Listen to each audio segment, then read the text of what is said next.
is going on, Rotogrinders? Dean here at Dean 7904. If you want to get all technical, I mean, it's 5:30 on the dot on the East Coast, 2:30 West Coast, 4:30 Tennessee time. Of course, it's time for the flagship show here at Rotogrinders. It's called Grinderslive. Joining me today, he does not have a case of the Mondays as I do. Always in a good mood. It's Chief Will. Well, you got yourself you were on Tampa. Yes, we're going to talk basketball in a second, but take your victory lap as far as I guess you were one of the few people. I didn't really know a lot of people that had. Somebody took my money. I had the Kansas side. Didn't work out for your boy. We lost some American dollars, unfortunately. But yeah, do you have any Super Bowl thoughts for the people before we talk some basketball? Well, I think I brought this up on the last show. I just felt like the Bucks were kind of in a groove. Defense was in a groove, and quite frankly, Kansas City with a makeshift offensive line. To me, that felt like that was going to be the key to success. And sure enough, as you saw the game unfold, it kind of played out exactly how I thought it would. I told you, a little bit pre-show, I felt so confident in the Buccaneers winning this game. I didn't play any Mahomes yesterday in DFS, which is, it felt like suicide, but I just didn't think, they were going to get there. And, it absolutely came to fruition. Now, obviously, I still didn't take down the Millie on FanDuel. I think you needed a playoff Lenny to get there, if I'm not mistaken. I pretty much had 100% Brady in the captain. Made some good money, just didn't take it down, and I'm okay with that. Single entry treated me really well yesterday, and guess what? NFL is over. The people don't care about NFL. They want the NBA analysis, and we're here to try to give them, whatever we can to help these folks be successful. Yeah, you were right, by the way, as far as the O-line. I knew it was a problem. Like I figured they'd be able to figure it out and maybe get rid of the ball quicker, and they have speed guys and kind of get loose that way. And offensive line is kind of like referees. Like the more you don't notice them, the better job they're doing, right? And we noticed the offensive line yesterday. We also noticed the referees too. That's not the reason why Kansas City lost, but yeah, fabulous job by Tampa. Good job. Congrats to Brady and their coaching staff and the whole deal. I love the was it Winfield? I love the callback to Tyreek. I know people on Twitter were upset about him. He got a taunting penalty, but hey man, if you're gonna dish it, you better take it. And that was absolutely fabulous. I love that. Well, the refs got to be able to take it. That's the problem. So here's what Winfield should have done if he wanted to get away with this penalty. Should have just ran around in a circle holding up two fingers. Because I guess the difference between him and Tyreek doing it is Tyreek's running down the sideline and he turns around and does it at everybody. And Winfield went up to him in his face and was like deuces. And I guess that's why they got the unsportsmanlike penalty. But I actually don't think Tyreek took offense to it. I mean, he knew they were getting their butt kicked. It was the referees that thought they were playing the game and got involved and called the penalty. I mean, they probably don't know the backstory of it, whatever. I mean, who knows if they know, but whatever. Yeah, it's just whatever. I guess they don't want the game to get out of hand or anything goofy to happen at the end, but whatever. Let the players figure it out. All right. Hey, basketball. It's a big slate tonight as far as the body parts, as far as who's in and who's out. We have a lot of information, and, obviously stuff might drop as the show progresses. Let's see, firing up Twitter, see if anything new kind of popped up. Well, okay, this is not surprising, but they already announced ahead of time that Oladipo is going to play tonight and rest tomorrow. We'll talk about Houston in a second. We do have that starting lineup as well, which is Oladipo, House, Tate, Tucker, and Cousins. So Christian Wood is obviously still out with his ankle. Eric Gordon's got a rest. So does John Wall. He's got to rest up for tomorrow night. Lonnie Walker not feeling particularly well. He's not playing this evening. Phoenix is one that we kind of have to have our eye on as far as Chris Paul. He's got an old hamstring, so he's questionable. We do know that Campaign, Jay Crowder, they both have feet, so they can't play tonight. And Abdul Nader. So they have feet, so they can't play? That makes no sense. Yeah, well, I mean, that's just they do. They each have at least 1 foot that's not feeling particularly well, so that's going to chase them off the court. OKC, and we'll talk about this. It's so weird. We loved it the other day where they still have only 8 live bodies, OKC, because, and I don't know how this stuff works, but Maladon is back in the health protocol deal. He's not playing tonight. Isaiah Roby is out. Well, he's got a foot also, so he's not playing this evening. What's his name? Muscala's got a face. He can't play. They took his face. I don't know if they took his face off. I don't know if that happened necessarily. John Travolta, yeah, Nick Cage, but he's got a face, so he cannot play tonight. So OKC is down to 8 bodies, which is super interesting. Obviously, not a great matchup against the Lakers, but go ahead. Let me tell you the secret with Maladon. Sure. When they're not going to have 8 bodies, he's going to play. When they're going to have 8 bodies, he's going to be in the protocol. Well, that makes a lot that's of what it sense. feels like. He's been in and out the past two to three games, and there's been no rhyme or reason for it. I don't know how it works, man. I don't know how it works. Hopefully the precautions are smart, and I don't know what's going on. But he's not playing basketball tonight. Alex Caruso's got a hand, so he's questionable. We know Anthony Davis is officially out. He's not playing tonight with his Achilles. Wow, that's a big one. Laurie Markin is still out with his shoulder. He's going to be out for a while with his shoulder. Otto Porter is also out, and also Wendell Carter is also out for Chicago too. So Chicago's going to be plenty thin. One game tonight, Will. One game tonight. We should say hello to chat. What up, chat there? Hey, YouTube. Like, subscribe, turn on notifications, ask some questions. Devin, our multitasking producer, fabulous multitasking producer, is going to be jumping in the show in about 25 minutes, 30 minutes, give or take. And he's compiling those questions right now. Going to be firing them at us. Let us know. Tournaments, cash, what site? Broader question, and that's probably makes for a better conversation. You can do this guy or that guy too if you want to as well. Also drop in the chat that Devin's gonna be dropping those links for the people. Hey, get some RG Premium. We're gonna be showing it off throughout the show. You guys can use it at your own leisure. The ownership projection, all the articles. We have Crunch Time coming up after us with Meansy, and usually somebody else. I'm not sure if there's gonna be a third today. Of course, Roth is always there as well. Chop. Oh, Tuttle. I thought I heard Chop in my ear for a second. Chop? Chop's not doing no Crunch Time. Mr. Tuttle's all with that as well. And the Optimizer too. And special articles, obviously. You can get Meansy's core plays. That's good times. Definitely something I check out every single day. Get $10 off your first month. If you just want basketball, you can do just basketball. If you want all the sports, with the exception of NASCAR, you can get Stevie's package, of course, as a la carte deal. NASCAR starts this weekend. I have some tickets. I don't know. I guess I'm going to enter some NASCAR. I don't know what I'm doing, but we'll give it a whirl. We'll see what happens. I'll enter anything for like $1 and let's try to get a ticket to it. So we have some tickets. We're going to take something down. I'm sure the sites have something big as far as Daytona, I think, is this weekend. Yes, $1 million contest, I think, or over $1 million. I can't remember what it was currently, but listen, I will be taking advantage of the NASCAR package, and I'm just not going to think for myself and just do what Stevie tells me to do, and invite the dollars back into my bank account. Yeah. I mean, look, I don't know what I'm doing. I can just I don't know. I have no clue. I can name me like 5 guys or so. Well, let me rephrase that. I obviously I'm going to use my brain, and I'm just not going to do all the major research like I do for the major sports. I let Stevie handle that, and I just approach things from a lineup construction standpoint, and that's how I play it. So I don't want people to think I just plug and play whatever he says. I just I take his advice.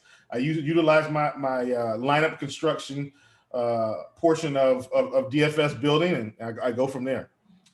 So one of my big talking points as far as the slate tonight, and we should say we're going to bring in a SPK Keach from the projection team in about 7 minutes or so, give or take, and let us know what's going on from a projection perspective, see what they're talking about as far as minutes and rotations we have our eye on tonight. One of the big talking points for me and kind of the crux of the slate, one of the things is Houston-Charlotte, the only game amongst all the games going down tonight, starting at 7 o'clock. Then we have an hour break. And then all of a sudden we have an 8 o'clock game, Toronto and Memphis. I think there's a couple more as well going down at 8. Yeah. Oh, more than a couple of D. We've got some big games at 8 o'clock. Toronto, Memphis is at 8. Washington, Chicago. That's a big one, 8 o'clock as well. And then we go to 8:30. But the point is that we have one game and then there's an hour break. And I like to do traditionally, it's like, hey, let me buy myself some time for information. Let me buy myself time for making lineups, yada, yada. Let everybody else get their instant gratification and they can see their name at the top of the leaderboard and, play these terrible plays. The problem is, here's my issue. Boogie Cousins plays in the 7 o'clock game, especially FanDuel where the price is egregious. DK, Yahoo's a great play as well too. DK, I think you can kind of sort of somewhat get away with it. He's still the optimal play, obviously. Oladipo's a monster as well too. Oladipo and Cousins look like great plays. And tonight we have Oladipo a la carte. No Wall, no Eric Gordon. Oladipo is a la carte, ladies and gentlemen. So, what do I do? I'm just supposed to play? I'm supposed to play those guys. Are you playing those guys? Well, I am, and I do think they're a lot more palatable on FanDuel. Let me just say that I think that's kind of where you get your. And honestly, I think Boogie's fine on both sides. Let me just clear that up. But on FanDuel, where he's 6K, I mean, it's more of an advantage. Let's go with that approach. And so that's kind of where I am with Houston. I'm only going to be playing Oladipo and Boogie Cousins, and we kind of talked about this pre-show about who would maybe be the third guy. I kind of forgot about Sterling Brown. Like, he could get there. He's 3,800 on FanDuel, very cheap. And the Waba's in the mix as well, but I don't think they're necessary because there are a lot of 5K point guards on FanDuel tonight. I mean, 5K point guards galore. So I don't feel like Nawaba's going to make the cut for me. But Dean, while we're doing this and while we got SBK, I know we're on this game. I just want to take a minute or two and just talk about game strategy and just kind of my approach to how I'm always building lineups. This is something I want to ensure that I got back to this year. Listen, ladies and gentlemen, you can print so much money by just attacking bad defenses, attacking Sacramento, Portland, Dallas. Guess what? Toronto's not playing good defense. Brooklyn, all of these teams, Washington, Chicago, teams that aren't going to play good defense.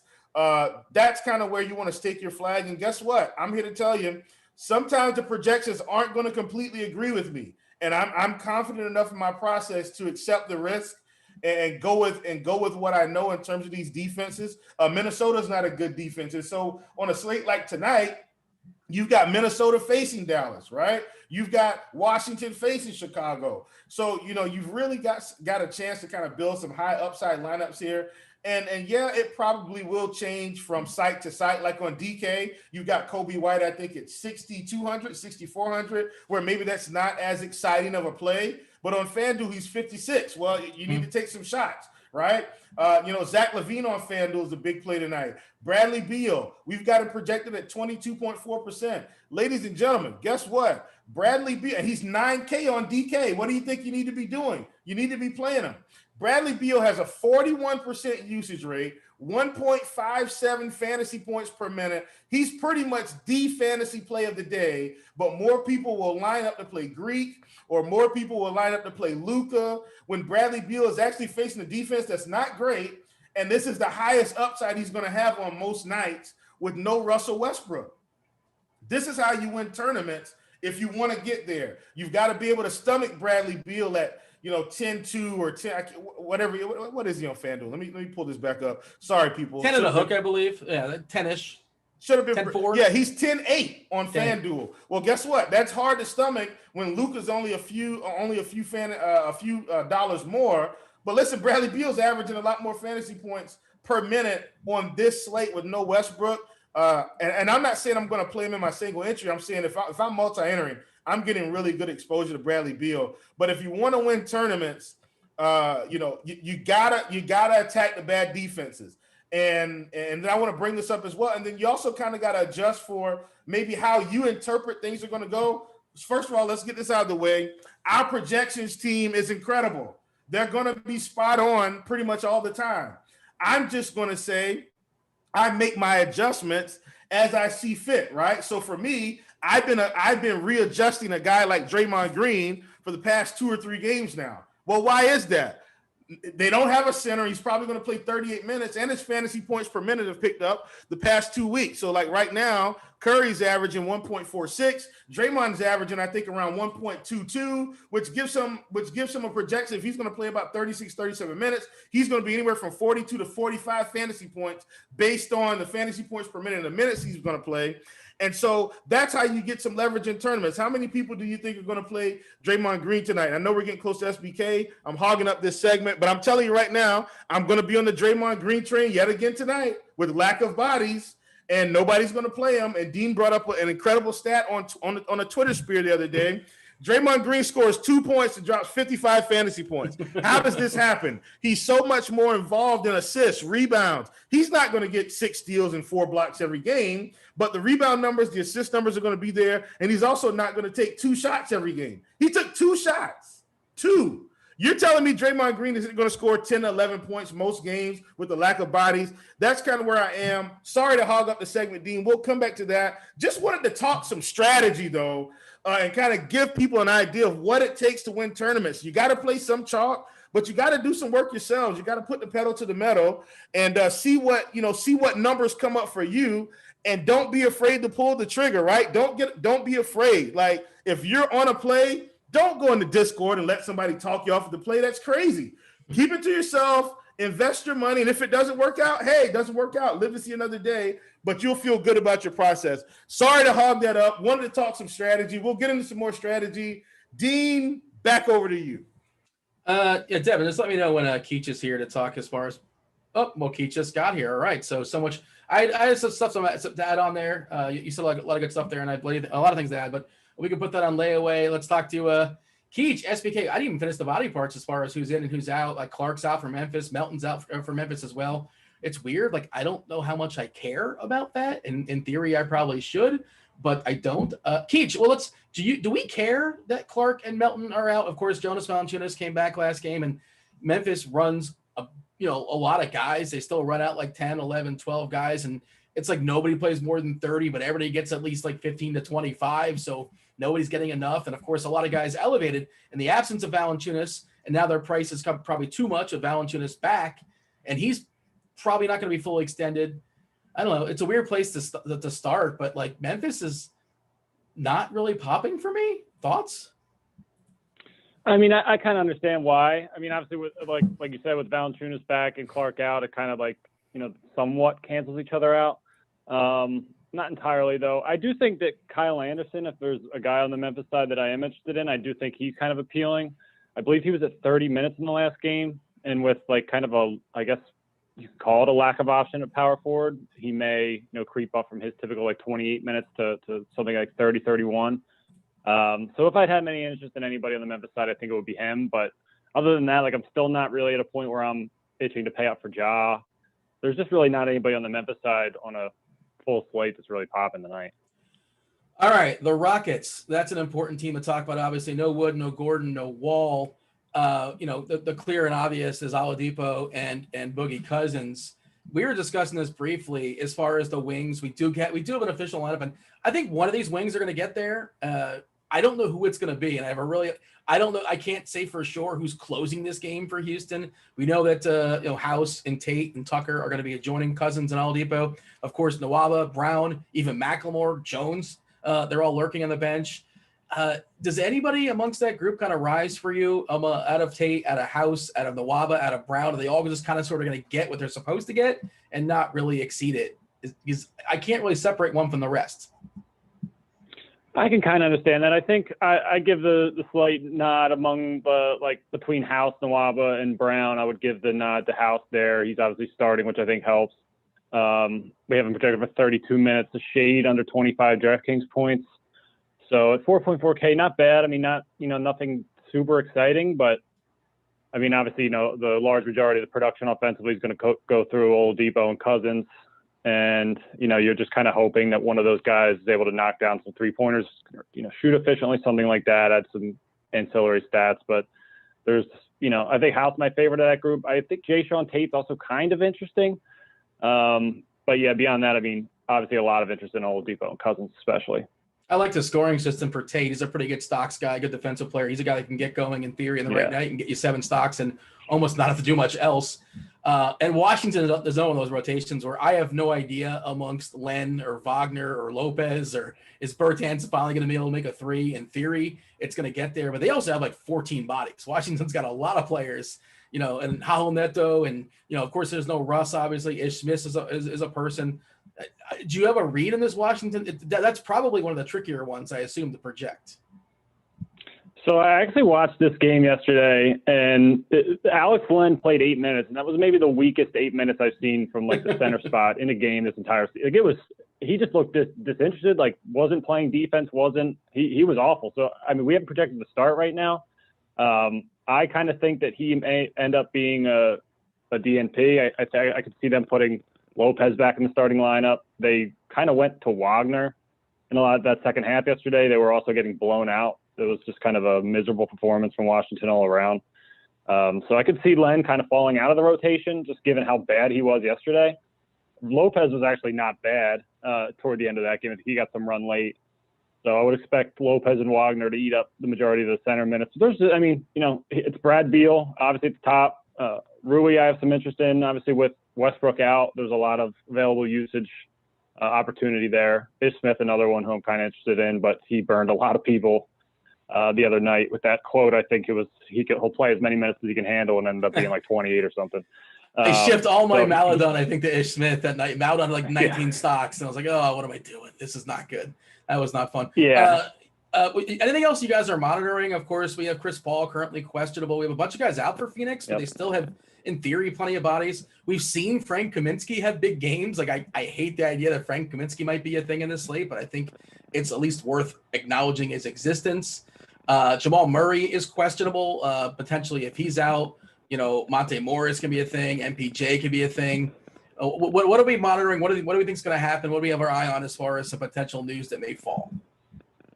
So I'll give you a quick breakdown on how we're going to react if Chris Paul's ruled out. So with Chris Paul ruled out, there's really not like a point guard who would step in and play a ton. Eton Moore, surprisingly, has actually been like subbing in for Paul and more or less been like his direct backups the last couple games. So I'd expect Booker obviously to handle the ball considerably more. Javon Carter, Langston Galloway might see some bench run off, some run, at point guard off the bench, but I'm not interested in either of those two. Booker would be projected for 37 minutes. Cam Johnson up to 32. Kaminsky in that scenario, 24 minutes. And a 25-point DK projection. So, I guess crazier things can happen. Booker obviously the big winner there. He jumps up to 44 DraftKings points, which is significantly higher than he's at right now. So he'd really be the big winner from that perspective. DeAndre Ayton also would jump up to about 41 DraftKings points. If Jamal Murray sits on the Denver side, obviously Nikola Jokic would pick up an extra minute and he'd pick up an extra like 4 fantasy points. He'd be up to 61 DraftKings points. Ooh. Michael Porter Jr. would become a very enticing target. I think he's priced under 6K on FanDuel, so that's like a really nice place to look at him. And then Will Barton, Monty Morris would also kind of step into play, and both of them would become viable targets. Morris with a 34-minute projection and Barton at 36, which I think is where he stands now with Harris also out.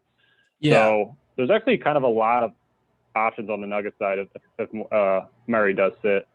Yeah, and also for what it's worth, Campazzo is questionable too, and he's not somebody you're considering rostering, but he's a guy that could eat up, 10 or 12 minutes or something like that. And if he doesn't go, they're up for grabs. And MPJ, for what it's worth, 5-2 on FanDuel, certainly interesting. All right, let's get you out of here. Much appreciate your time. I assume news is going to break and you're going to have to get to work, but premium members do appreciate the work you do on the lineup HQ. Keisha, have a good night. Appreciate it. All right, so let's pick up what we were talking about before, Chief, as far as that Washington-Chicago game. This is the quintessential game only DFS players can love, right? It's high, it's tight, it's gross. There's a lot of players that are not a lot of fun, but we love them for fantasy. 237, monster number. The Bulls have a 120 team total, and just a 4-point dog here as far as the Wizards. 2 of the 3 fastest teams in all of basketball. The Bulls, I believe, are first or second in defensive efficiency from a negative perspective. Washington's like 7 or 6. So 2 teams that play super fast. They play terrible defense. And outside of the studs, Beal, who's actually underpriced on DK at 9K, and like Levine, but everybody else is pretty cheap, right? We don't have official lineups just yet. Thad Young probably not starting again, but also probably playing like 30 minutes or so. The rookie Patrick Williams has been excelling of late. I'm a little bit more confident in the Chicago side. Kobe White specifically on FanDuel's got a really strong price, so at 5.6K, which I'm not a big Kobe White guy. He's like, the generic just likes Kobe White more than I do. That's just whoever you are out there. You most likely like him more than I do. But I don't care about in general. I care about tonight. And tonight versus Washington at 5.6K, that's a really, really strong price. And then, of course, Denzel Valentine. He's been great. And they've been giving him plenty of run. There are some other bodies, but they're probably Satoransky may get some run, but who knows? Revenge game for Satoransky. Let's talk about this game specifically. Of course, the studs are the studs, but overall, Washington, Chicago, I know you're talking game stacks. I assume this is probably one you're considering. Yeah, just got done building one as you were wrapping up your commentary on the game. And I will probably put in a few more game stacks. And for me, when I'm talking about game stacks, I'm probably talking about maybe 3 players from one side, 2 players from the other side, something like that. That's usually about as far as I go, unless it's a much smaller slate. So in that game stack, let me see what I have here. 1, 2, 3. No, I take that back. I do have 4 players from Chicago in that game stack, and then I have Beal and Hachimura in this particular bill, just because FanDuel is a little bit different than DK. But so I do have 4 guys from Chicago on that side of it. But yeah, this is the fantasy game extraordinaire. This is how you can kind of take down a few coins to add to your collection here. Just targeting these type of games. That doesn't mean you have to play everybody, but you definitely probably want to get some exposure. I think the fan favorite on this game is probably going to be Zach LaVine, and that's for good reason. I mean, Zach LaVine's got a good projection. I've actually bumped him to Zach LaVine to 50 fantasy points today. And that's another thing too. When I'm building and I'm kind of adjusting projections, I'm typically trying to kind of give them upside in my projections. So remember, I'm playing tournaments. This isn't for cash games. So, cash games, I go median. But, when I'm trying to win tournaments, I'm typically trying to give guys, some form of a ceiling. And I don't have a straight up rule of thumb, but I do kind of have a process. So, for instance, like a Luka at 11K, I'm probably going to project them anywhere from 60 to 65. Same thing from Giannis, just because that's like, they can get there on a normal night. And then, or same thing for Jokic. Like I'll typically project Jokic for 60 to 65, right? And then when let me answer this from Tyler while I'm there. So Tyler, I'm looking at the ownership projections right now, and I'm looking at FanDuel ownership projections. Now, unless this is going to change, they're close, but I've got Zach LaVine projected for 30%, and I've got Bradley Beal projected for 22%. Now that was, a little over an hour ago. I will refresh, but that's what I'm basing my ownership on. Obviously on DK, I'm sure it's a little different because Bradley Beal is 9K, right? But that's typically kind of how I do it. Hopping back in, all my 11K players, I'm going to push them 60 plus. My guys in the 9 to 10K range, depending on where they are. Let's say they're low 9s, I'm probably going to push them to 50. If they're around 10, I'm probably going to push them around 55. If they're in the 8K range, I'm probably going to push them 45 to 50, depending on the type of upside they have given the situation. If they're in the 7K range, I'm probably going to push them anywhere from 42 to 45, depending on, the situation, so forth and so on. And when I say depending on the situation, I'm saying lack of body, stuff like that. I'm going to push the projection a little bit. I'm going to push the envelope. If it's a normal situation, trust me, I'm not playing Draymond Green at 7,200 and giving him a projection of 45 points. But there's 9 bodies. He's going to play 38 minutes, averaging about 1.2 fantasy points. That gives him 45 fantasy points, which is where I have him projected. That's kind of how I go through my process. So if you're wondering, how do I adjust? I'm using Roto as a baseline, and then I'm adjusting based on where I think their ceiling is for the matchup. No, I've been going over a lot of strategy today, Dean. I'm really excited about this portion of it. So that's kind of the approach I've been taking. But I will be, for sure, stacking up the game. Kobe White would be my favorite play on FanDuel at 5,600 in terms of the value. Bradley Beal is my favorite overall. But from Chicago, from a value standpoint, Kobe White at 5,600, because I do feel like him and Williams have the secure minutes. Valentine, I think he has secure minutes, but he could easily play 20 minutes tonight. I think Williams and Kobe White are 30 plus no matter what. Yeah, shooting guard specific, on FanDuel, I think I like Beal after Oladipo and LaVine, just when you consider the asking price. Beal, I think, a much better play on DK. Doesn't mean I don't want to get to him, but we live in the world of a salary cap. And, this slate's pretty simple. It's just like, it's you play the spots where guys are out, and, there's so many different places where guys are just like mispriced.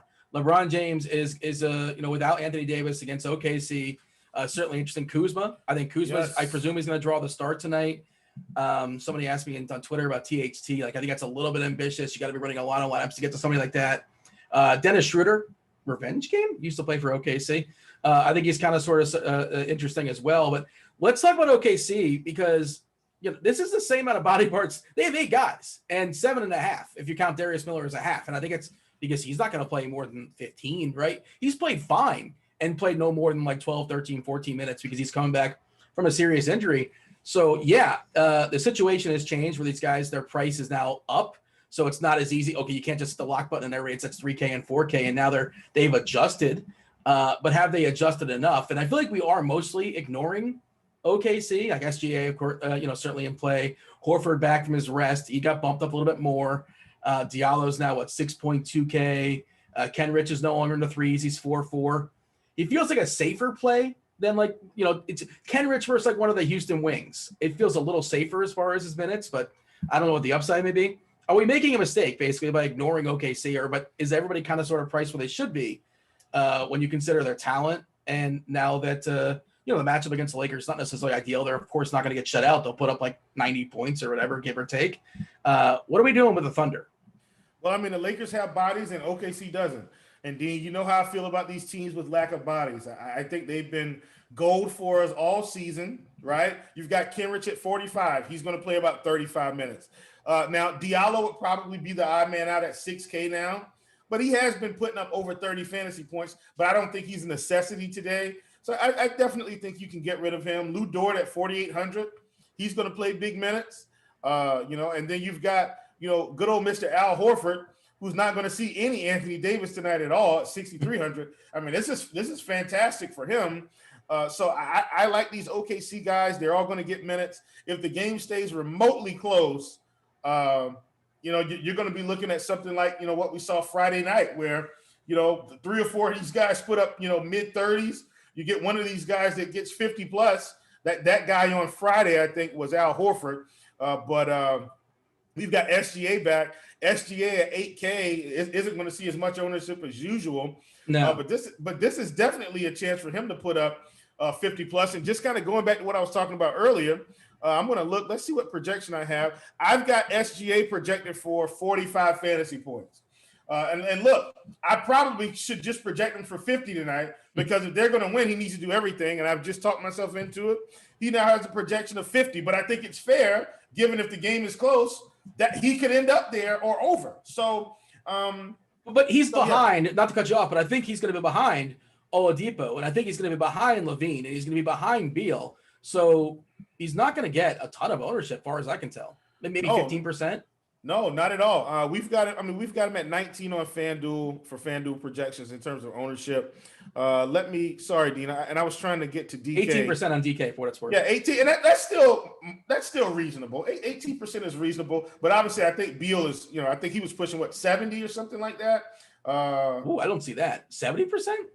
I thought somebody said that I think somebody said that in chat. It looks like 39.8 currently, which is still okay. But my point is, I don't mind SGA in this spot at 8K. He could put up 50 plus. I'm not going to say easily, but I'm saying if the game's close, he's got a good shot to get there with the lack of bodies. Whereas, like you talked about earlier, Washington's pretty much full go now outside of Westbrook and Thomas Bryant. I see in the chat they're saying DeRozan is pretty chalky. DeRozan's one of those guys, like, I just don't really see him hurting you tonight. I mean, he should be perfectly fine, and he can exceed as well. Well positioned, perfectly fine. White, I think, is a good play on DK. I think he's a little bit too cheap there on FanDuel playable. Let's talk about that, Dean. From a strategy perspective, right? So we've got DeMar DeRozan at 7,700, who's really chalky tonight, right? Or we're saying that they were saying they thought he was going to be chalky. Is he really chalky though? I don't see where he's going to be chalky. I've got him projected at 10.6%. You can't roster. There's a lot of good plays in that 8K range, and you can't roster everyone. Yeah. So I don't see where he's going to be too chalky, but we can still talk about it, right? Like, is DeRozan good leverage off of Bradley Beal? Maybe. Like I said, Bradley Beal's averaging a lot more fantasy points per minute. I think for the 9K price point, he would be the lock of the day, right? At $9,000, playing against Chicago should be like we think one of the highest paced games of the night. If the game is remotely close, Vegas has it as a pretty close spread. Chicago -4.5. It feels to me like Bradley Beal is the lock play, right? Like that's what it feels like to me. I would be playing Bradley Beal over DeRozan. Now, if Bradley Beal would have been at 70% ownership, I still think he's in play. But now we have more of a discussion of, what if he just hits 42 fantasy points? Like, I can overcome that. If he hits 60 at 9K, you're getting close to maybe not being able to overcome that. So that's kind of the cat and mouse game you have to play with projections versus ownership versus price. All those things work together to help you make those types of decisions. One more thing I think we should note as far as where we're shopping, Ball is too cheap on FanDuel. And again, that's the first game, but I presume he's going to draw the start. I presume he's not starting the rest of the season. Like, that's it. He's a starter forever, right? This is your team. You tell me. We know Graham is out. He's not losing the starting position, is he? I don't think LaMelo's going to lose the starting position currently. Listen, Coach Borrego, when Graham comes back, Coach Borrego could do whatever he wants. So I'm not guaranteeing you anything. LaMelo could very easily go back to the bench. And that's just me talking about Coach Borrego. Ladies and gentlemen, Coach Borrego came from the coaching tree of Greg Popovich. He doesn't care about our DFS lineups. He just wants to coach the right way and coach the way he thinks is going to benefit his team. So, I'm not going to try to make any calls on that. Yeah, but I think just the way the prices line up, and I'm looking at the ownership stuff as well too on FanDuel. He's 7-8 on FanDuel. I think he's like 8-4 on DK, which gives me some hesitation. He can certainly get there, but then when you're comparing him the same price as like all the other guys we basically talked about, Levine, Oladipo, like of course he can pass all those dudes. And then also you're locking in that first game as well. And again, it's fine. Before we bring Devin on, Devin's been compiling the questions there in chat. And if you guys are in chat, what up? Hit the like button, subscribe, turn on notifications, hit all the buttons. We do appreciate that. Keep firing your questions. I'm sure Devin's compiled a whole bunch for us. Before we bring Devin on, let's bring on the Monkey Knife Fight play of the day. Of course, we have our promo code for you guys, 100% deposit bonus up to $50. Use the promo code Grinders. Give him the winner. Help him out. Pick him over, pick him under. It's all we got to do here at Monkey Knife Fight. What do you have? Yeah, man. Look, I'm in that game, as you can see. No secret or shame in my game here. Going to be trying to attack this Washington-Chicago game. They've got Bradley Beal and Zach LaVine. This is one of the over-unders in the 2 out of 2 category. Get 3.2x back. I'm taking Bradley Beal over 50.5 fantasy points, and I'm taking Zach LaVine over 44.5. I think they both get there. I think this is a game that explodes on us. And so, that's kind of where I am. I think this game should be close the whole way through with both teams not really playing great defense. All right, Devin. We've already ate away your time too much. You got a bunch of questions for the people. You're rocking the Portland Blazers hat. Yeah, I didn't get the memo that they're not on the slate tonight. It's daily fantasy sports. All we care about is tonight and tonight only. What game am I playing? You've been compiling a bunch of questions. I'm going to handle the cash stuff. Chief's going to handle the tournament stuff. Fire away. Lots of questions. Legit, we'll start with this strategy one. Wants to know, general question, do you try and maximize your entire 50 or 60K salary, or do you leave money on the table for tournaments? Is this Oh, man, buddy, I'm always leaving money on the table. Always leaving money on the table. If it lines up and it maxes out, I play it. But that's not something I'm trying to do just to do it. Like, I play what I want to play, and I let the chips fall where they may. But it's perfectly fine to leave salary on the table. All right. High School Hoops wants to know, do you like stacking the Wizard Bulls game on FanDuel? That is one of your favorites, Will. Absolutely. Matthew wants to know, Dean loves his narratives. What about a Jonas revenge game? How many minutes is he going to get? How many minutes? He was perfectly fine in his first game back. He'd not played basketball in a long time. But, I mean, there's a couple reasons why I'm not getting there. But, I mean, Boogie is probably the big reason why I'm not getting there. We have 25 minutes on him. Yeah, I mean, I like him, and he looked perfectly fine, but I just don't – I don't think I'm getting there. And nobody else is, too. If you like it, don't let me talk you off it, but it seems a little bit ambitious. 1.4% projected owned on FanDuel currently. Yeah. CK, is Bismack a valuable play if you think Cody Zeller gets in foul trouble? No. Nope. All right. Peter was asking basically Devin, sorry, and let me clear that up because I know I gave him a strong no. PJ Washington is back, and they want to run PJ Washington at the 5 anyway. So Bismack is now back down to 5 to 10 minutes. Plenty of depth at the position. Cross them off the list. Peter wants to know top 3 studs, top 3 value, and top 3 sleepers. So he wants to know how the sausage is made, DK tournaments. Oh, my God. I mean, let's go Bradley Beal, Zach LaVine, and then let's go Giannis. And I'm going to give you a bonus. Let's also go Jokic. Those guys aren't going to get the ownership today. What was the next one? 3 values? Yeah, let's just get with 3 values. We don't want to get Denzel Valentine's a value. Yep. He's 4.8 on DK. I think he's a really solid play there. Kenrich Williams is a value. I think we got that. 4,500. We'll move on. Friend of the show, Alex. Derek White. All right. Friend of the show, Alex wants to know, FanDuel single entry. Fade one of these. Oladipo, Beal, and LeBron. Let's go on FanDuel. Yeah, single entry. Let's go LeBron. Which is a good segue to remind everyone about the FanDuel single entry series. Oh, look at you! You're doing my job. Thank you, Devin. You know, I wear many hats, Dean. Someone say you're multitasking. Currently, it is the one. I think it's the $10 one that RG is sponsoring this week. Yeah, which I feel like I keep doing well in that, but of course I'm not taking it down. It's just added value to it. Is Tuttle still on top? Scores. Say it again. Is Tuttle still on top? He was on top for a while there. Well, it's a new week, so the $5 one's over. I don't know what happened. I don't know where he finished, if he was on the podium, if he was top 7. I have no idea. But this is a brand new week this week, and now we have the $10 we're starting with. I think we're slowly working our way up. We went from 3 to 5 to the 10 starting this week.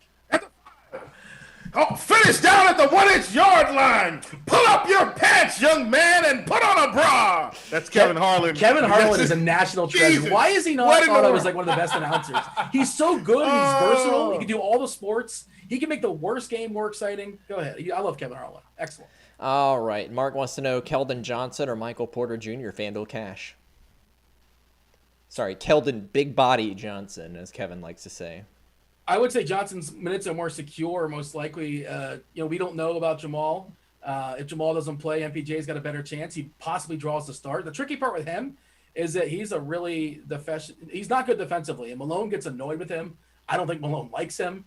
Malone was he got hit with he broke COVID protocols and to start that all over again. But again, he's super talented as well too, and he's really exceptional offensively. I would say Johnson is safer, but MPJ is a little bit more upside. I would give that sort of tag. Whatever you want to do. All right.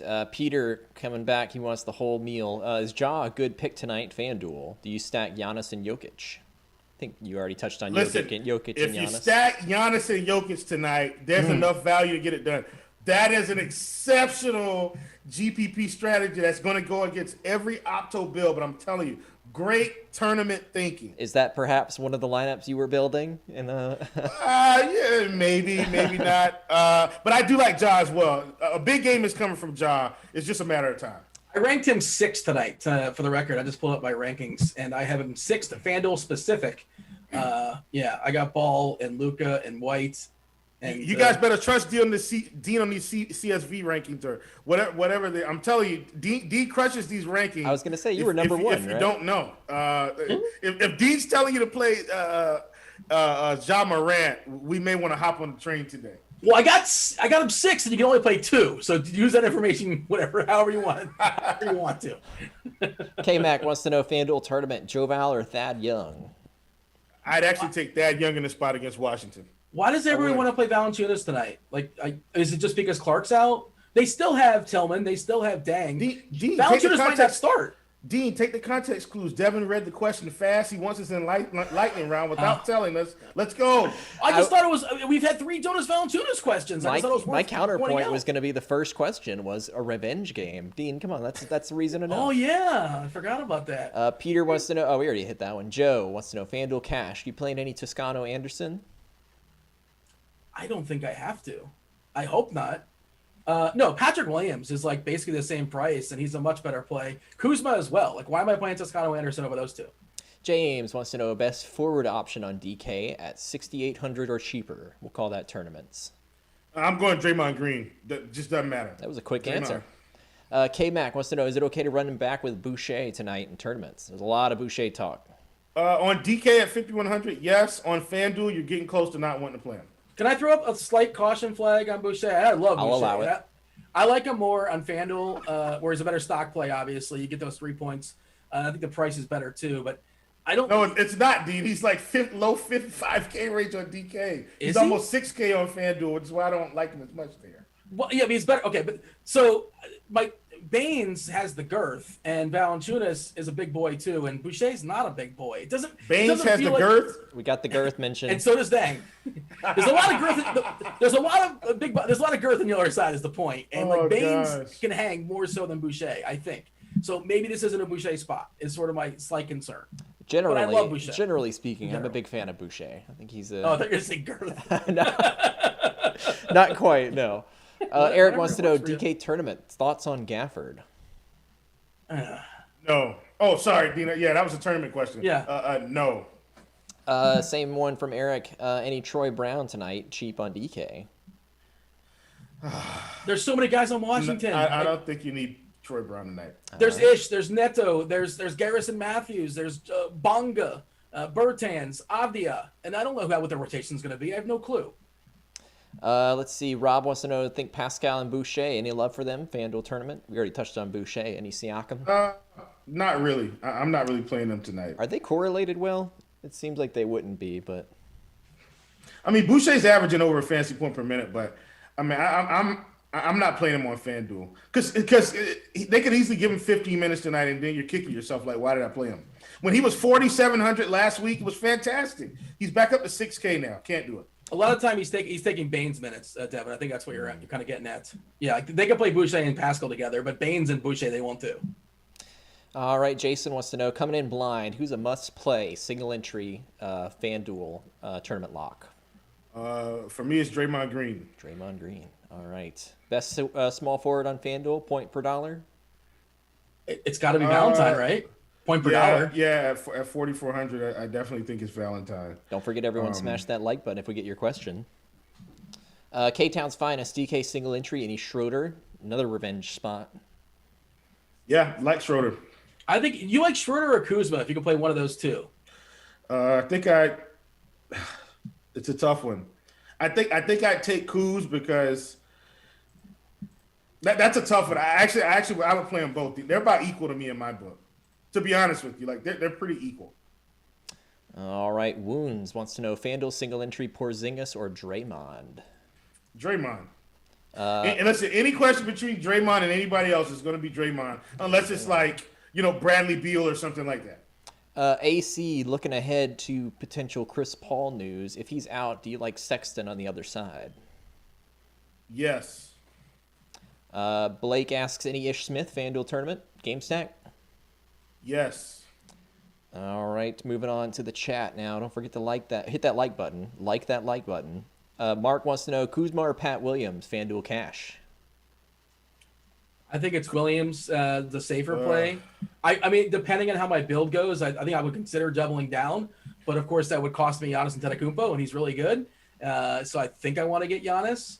But, it'll get you a completely different build, and you could spend up elsewhere, obviously. But I believe it's Williams slightly over Kuzma. FanDuel tournaments for Matthew. Thoughts on Malik and Keldon? Big body Johnson. Malik Monk is a no for me. No Malik.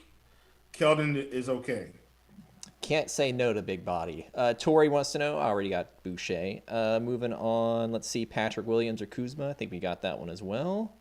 It's interesting. Those two keep popping up. Stoltzy asks, thoughts on Marc Gasol, near minimum? Not today. Is it a day ending in Y? On a 2 or 3 game slate, maybe. Today is not the day to play Marc Gasol. Eric wants to know thoughts on Neto as value. I'm concerned. So he's popping up in some of our optimals on DK, specific to DK, because he's still minimum 3K. He's not a great player, and he might only play like 17 minutes. He might play 25. And, him and Ish don't necessarily correlate well because one or the other in theory will be on the court, but I don't trust either one. And I think Ish grabs more minutes, but I don't want to play Neto, but I may if he makes everything else work. That's sort of where I'm at. And let's get a first name mentioned, Dean. Howell Neto? Just beautiful. Oh. Legit asks, House or Toscano tonight? Toscano for me. David says, FanDuel single entry, thoughts on Ish with Beal. I think we have that one covered pretty well. Yep. King Moses, FanDuel tournament, Ish Smith or Kobe White? Kobe White. Lux. Somebody asked in chat, not to jump over there, but they're asking which White I was talking about. I was talking about Derek White on DK and Kobe White on FanDuel, just the way prices work. Good to be specific. Lux asked DK, Pat Williams or Kuz? Look at that, and it popped up again. Question: Will, are you playing any Siakam at all in any of 30 lineups? I don't think you actually ever specified you're playing 30, but no, I'm not playing Siakam tonight. JWC says, is PJ Tucker viable DK tournament even while he stands in the corner? No. How many points is that worth? Sorry, that's your question. Until they add that least amount of steps bonus on DK. Marcus, who are the top 2 small forward on FanDuel cash under 4K? Under 4K? Under 4K. Small forwards? I have one for you. DFS is like 3.7, isn't he? Yeah, I know that, but I don't. It's a pretty low bar. You could play Rudy Gay, I suppose, but I mean, maybe if you combine the two, I don't Dean, know. I don't think that's it for cash even today, Dean. I think if you want to play two cheapies, it needs to be Valentine, and then you either take House or Barton or Dort or Kenrich Williams. Like maybe Bazemore, maybe Cam Johnson, but like you've got too many 4K guys to be trying to play DFS today. And you have MPJ at 5'2", who like in theory can put up 35, 40 points if Jamal doesn't play. All right, we'll end on this one for Will. FanDuel cash, Luka and Ish or LaMelo CP3? Right now, it would have to be Luke and Ish. Like I don't see how we play CP3 with the news hanging out there. All right, let's go, Dean. Take us home. Stay tuned to Crunch Time. You got Andy Means, you got Kevin Roth, the chief meteorologist, and you have Mr. Tuttle. Taking you guys all have to lock if any news breaks. They'll tell you how to break it down. Thanks for watching. Hit the like button, subscribe, turn on notifications. If you want to get the RG Premium, you get $10 off. It's in the chat. We do appreciate you guys watching. Thank you for asking questions. It makes the show so much more fun. We do appreciate the interaction. Devin's panicking because we're already way behind. He's got to set up the next show. That was Devin. That was Will. I was Dean. This was basketball. We're out of here. Holler!